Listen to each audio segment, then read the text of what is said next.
think you can beat me in soybeans? Forget about it.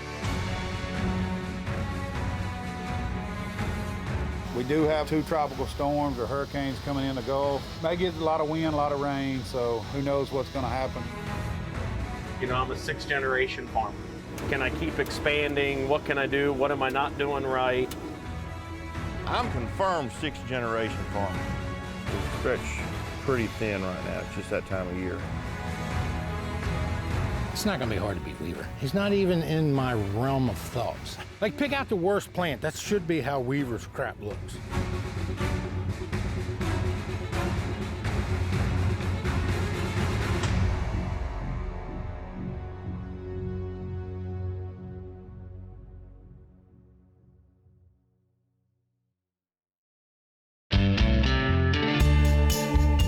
I'm Temple Rhodes. I'm from Chestnut Manor Farms here in Centerville, Maryland. I won't feel good until July 15th, when all the wheat's out of the field, all the beans are planted, all the beans are up. After that, I'll feel good. It's the relationship that you have that carries you the longest way. We're just gonna pray to God and hope that He sends us a bunch of rain.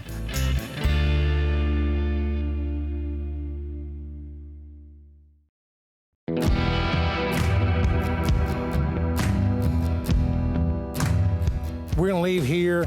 We're gonna take my service truck, one of the service trucks. We're gonna go check a cornfield. I wanna make sure that I don't need to replant anywhere down here before I leave. I'll take a population check. We'll look at the corn health, and then we're gonna leave here, and then we'll go to my shop.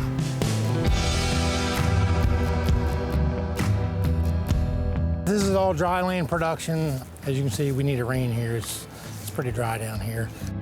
This is only our 3rd year on this farm. There's a new one that we picked up. We've had some trouble with it. We'll go out here, we'll take some population checks, look at the overall health of the plant. We'll see where we're at. They'll pull another tissue sample this week. We'll see what we're lacking, and then maybe we can fix that problem when we make our first pass over it.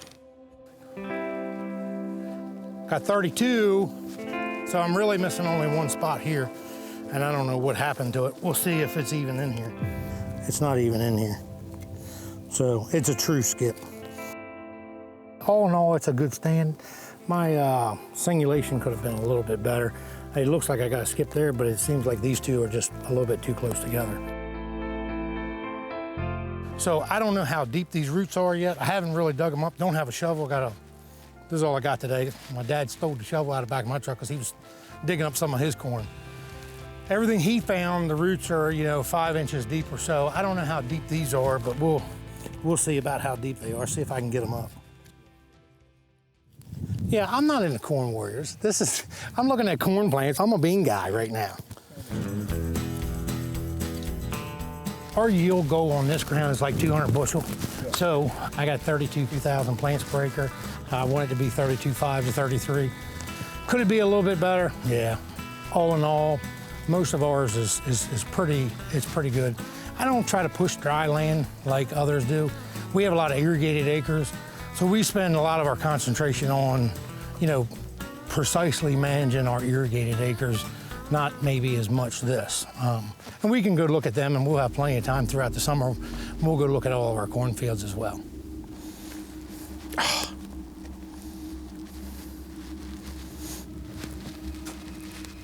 So I made a lot of changes to my corn planter. I've always had bulk fill, and I actually went down inside my bulk fill and I made a compartment, and I separated my bulk fill. Instead of being 2, I separated it into 4 compartments.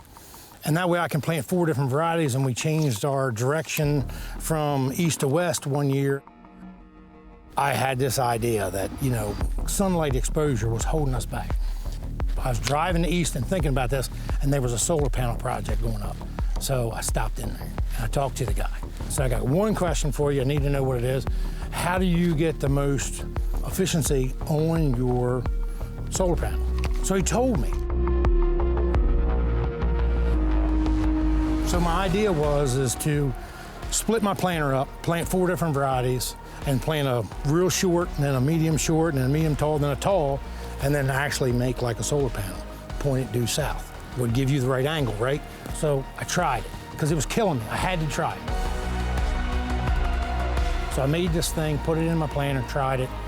First year, I called my dad and I was like, you literally need to come drive this combine because I've never picked corn like this. And it was huge. It was like 40 bushel, more than what we were already doing. So we did it, we recorded it. I did it with another company, Willard Agri-Service. They helped me with the data on it. Dad came and picked it on the rest of the corn after we were done the plot. He was like, I never seen nothing like it. I want you to change my farm to east to west. So for a few years we did that, but it became really hard to do that. So we kept the direction east and west. We went back to planting 2 varieties. I just want to spend the day learning something. If you pay attention, we might learn just a little bit more.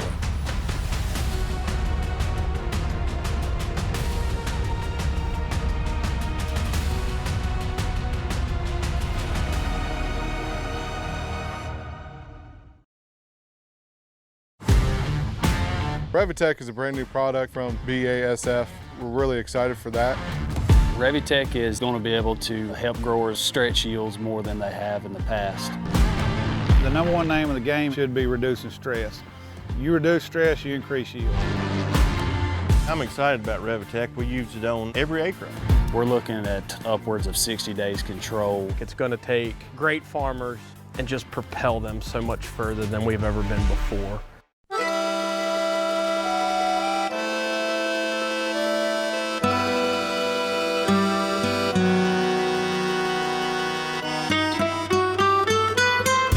Soybeans been a rough year. I'm losing track of days. Now it's June 3rd today. We still got about 800 acres left to plant. 500 of that being conventional ground, 300 of that being no-till. So hopefully we can knock that out in about a day's worth of time. We got a lot of traveling to do for those 800 acres. But once again, June 3rd, we'd like to have our soybeans in the ground by March or April. Mother Nature did not grant us that opportunity. So we farm 8,000 acres total. Normally we try to be on a 50-50 rotation. So 4,000 corn, 4,000 beans. The way things shaped up this year, just trying to change the rotation of some acreage. We're actually light soybeans. We only have 2,800 acres of soybeans this year. We don't have the opportunity to grow too many other crops. We're set up very well for soybeans. We used to do wheat. The money in the wheat has just kind of gone away. It's just too much to handle, spraying and trying to take care of the corn and beans, and also try to do wheat, double crop the beans back in. Sorghum, there's no sorghum market around here for us. Cotton, we're too far north, they say, to grow cotton, so I guess we gotta save that for the boys down south. Other than that, there's just not too many specialty crops that you see around in this area. One of the main reasons we sit on a lot of limestone, we don't have irrigation. So some of those crops that would need to have irrigation, we don't have. Ohio's one of those states where we have all 4 seasons in 4 days.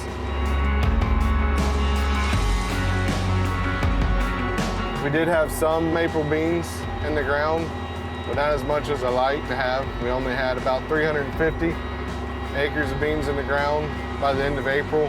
First week of May, we ended up knocking in another 600 acres. We ended up there towards the end of May. We did another 1,000 acres. So we're getting closer, but it's going to be a hard year to really knock soybeans out of the park this year.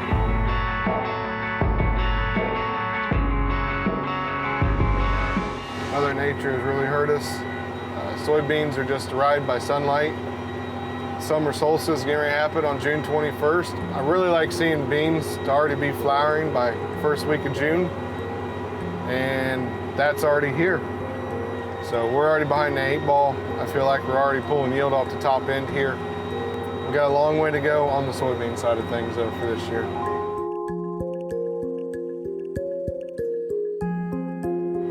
So here, the field that we're planting now, we will variable rate our soybeans. Typically we'll go anywhere between 70 to 80,000 range to as high as a 120 to 130 range. The hybrids of the soybeans have changed so much over the years. Before, it wasn't too long ago that we was planting 180 to 200,000. There's still a lot of farmers out there that's planting that. And I understand their concern, because for the longest time, you look at a bean field that is 80,000 stand out there, it looks like crap. Your mindset is just telling you this is not enough, it's not gonna work, it looks like crap, I'm seeing too much dirt, we're gonna have too much weed pressure. But you come back around that R3 stage and you look at them and they're just huge. They look like bushes. They're just branched everywhere. It's just such a big bushy plant, a bunch of pods on them, a bunch of flowers. That's what we want to be able to see out there. Now yes, early, weed control is very important because you don't have that ground coverage.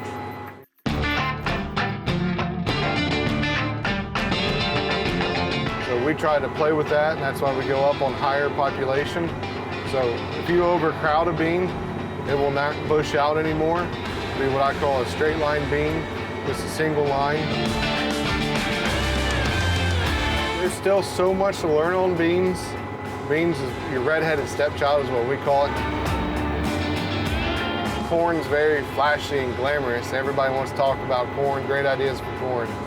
Beans, you know, it's a throwaway crop is what a lot of people call them. Just plant them in the ground, forget them.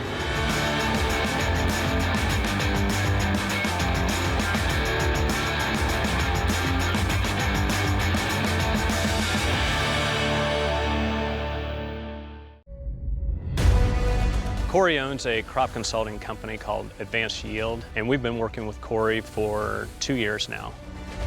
Advanced Yield's a lot more catered to customer-specific needs, not just everything-fits-all program. Cory is very competitive. He likes to look outside the box. If you're willing to go outside your comfort zone, there's different things that he'll suggest, but they'll work for you. Might say go for it.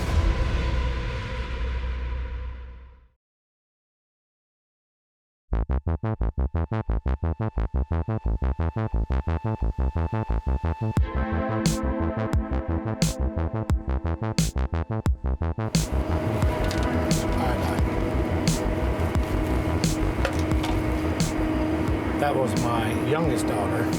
She's registering her cows for the county fair. She's actually on top of things. She made most of the breeding decisions on a lot of the show cows this year. She helps me pick out the embryos she wants to put in and what cows. She's actually very good. The boys, they have their input as well. They just don't love it as much as she does. She really, really loves it. My next to oldest son, Alexander, he does a lot of it. He does a lot of the day-to-day work, and he's into it. She just lives it, you know? That's what she does. Like, we're a farm family. I looked it up the other day. Asked one of my sisters. We're actually 9th generation, so my kid will be actually 10th generation in farming. So we've always had something to do with agriculture. So if this is her niche, that's what she wants to do, I'm happy for her.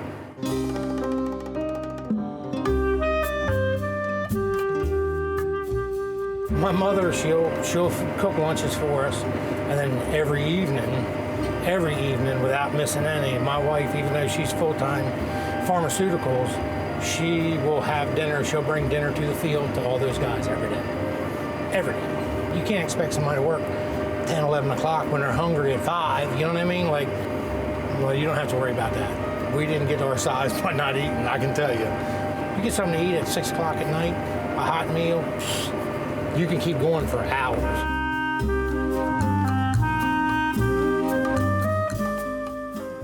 I went to college. I was studying agriculture, you know, but I wasn't sure. Dad went through tough times in the 80s, but after going to college at University of Maryland, College Park, I realized, like, how great a life this really was, and like, okay, this is what I want to do. Every field for me is a research plot. Like, it's how I treat it. I do something different everywhere we go. We see what works. I want to get more into doing test plots and stuff for fertilizer, micronutrients, that kind of thing. And we do our own on farm research, but I feel like we have to. Like, we're right here alongside the bay. I mean, this farm that we're on sits right on the Chop Tank River, and it's not that far from the Chop Tank drop down here to the inlet right onto the bay. This thing's driving me crazy. Let me jump out. 15 and 19.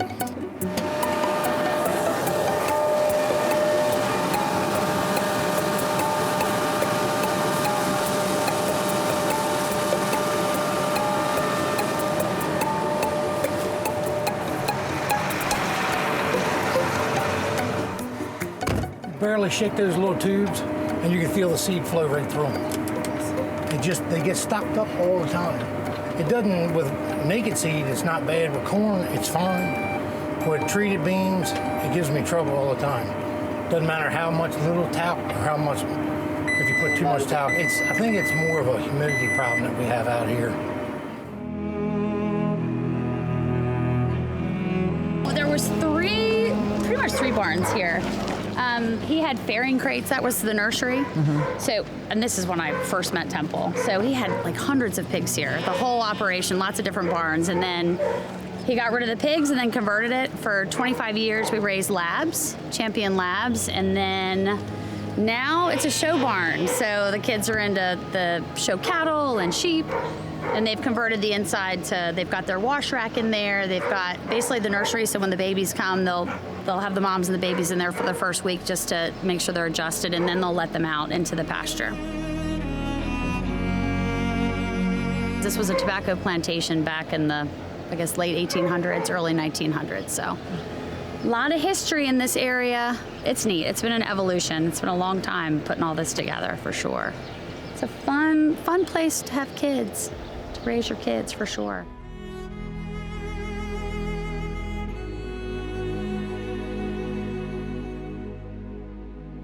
We got washouts bad around here. All this cover crop didn't really, didn't save that ditch. But anyway, about the kids, so Alexander, he'll be the first one, he's 18. He's going to University of Maryland to study agriculture. When he gets done, he'll be the one that kind of takes over after that. And then Temple, he's 13. He's been running combine since he was 6 by himself. We can't do anything without our family.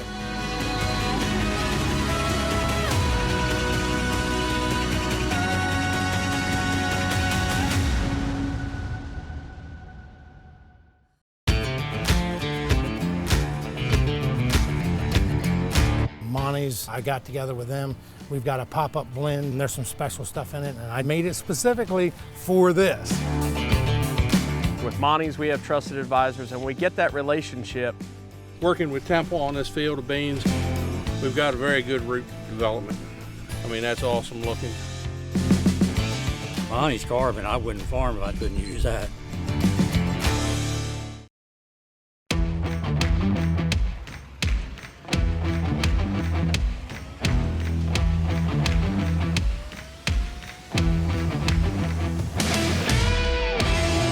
Back, we really started concentrating on how can we break that 100 bushel mark. You know, how high can we go?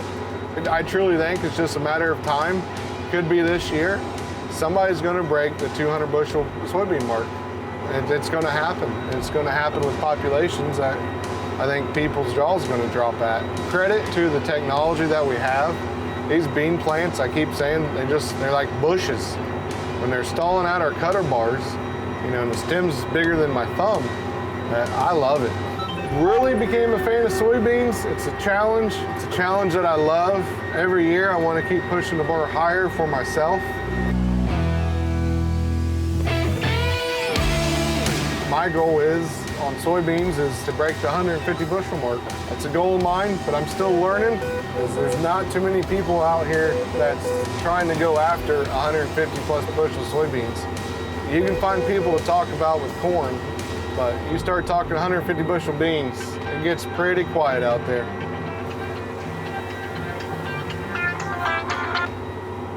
Go ahead, Matt. Yeah, that wouldn't be a bad idea. I don't know where all the vehicles are, though. Is Don there to help you, or you need somebody to help you? Okay, that'll work, and we'll just try to move as many vehicles as we can, if that's all right with you. All right, thank you. All right, appreciate it. My coordination of trying to get vehicles moved around for nighttime.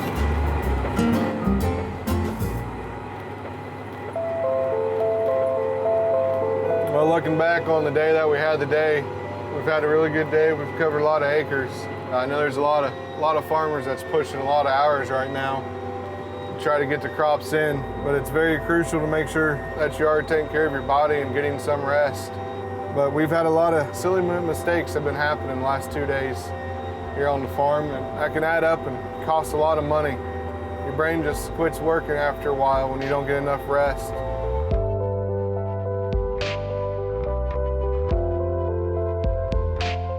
Main thing is there hasn't been any serious accidents, nothing that can't be fixed. So that's the positive thing. We've definitely had a lot of silly little mistakes happen that's cost money. It's going to keep adding up here. You guys, you've got to remember out there, you got to take care of yourself eventually. Make sure that you're getting plenty of rest. It's the nature of the beast, so when you're trying to beat Mother Nature and trying to get the crops in. 59.94. Thank you, thank you. Hey, I told Cody we're just gonna park him here tonight. Yeah, I'm not gonna try to do those small ones in that replay in the middle of that. I mean, how in the heck are we gonna see that? Well, I just figured one of us go do the replant at the 194, one of us go do the small fields, and we'll meet up at the mulch pile. Sound like a plan?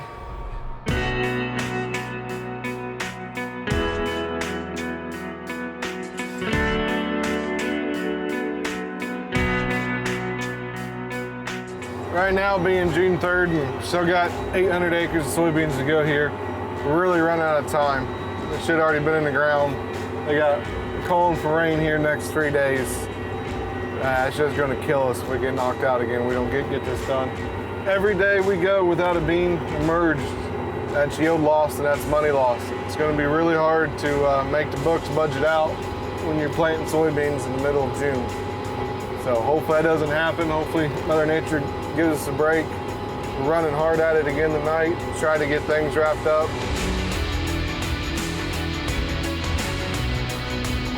Hopefully we're about a day away from finishing, but we got some no-till ground we really need to dry out before we can get on it. We don't want to just mud it in and say that we did it. If we're gonna do it, we're gonna do it right. We're trying to be patient. That's the key word I have for 2020 is patience.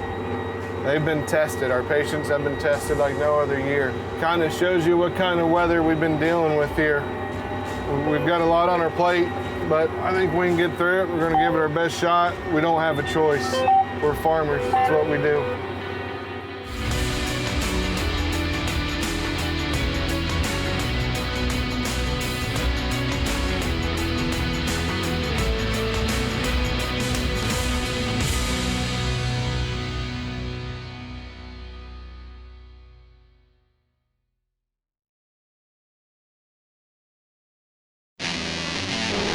One of the better products that we've seen come out here lately is Veltima from BASF. The thing I like about this is how long it's going to last in that plant. It can give me a longer window to make that decision. I'm really loving it. Veltima has the longest residual of any product out there.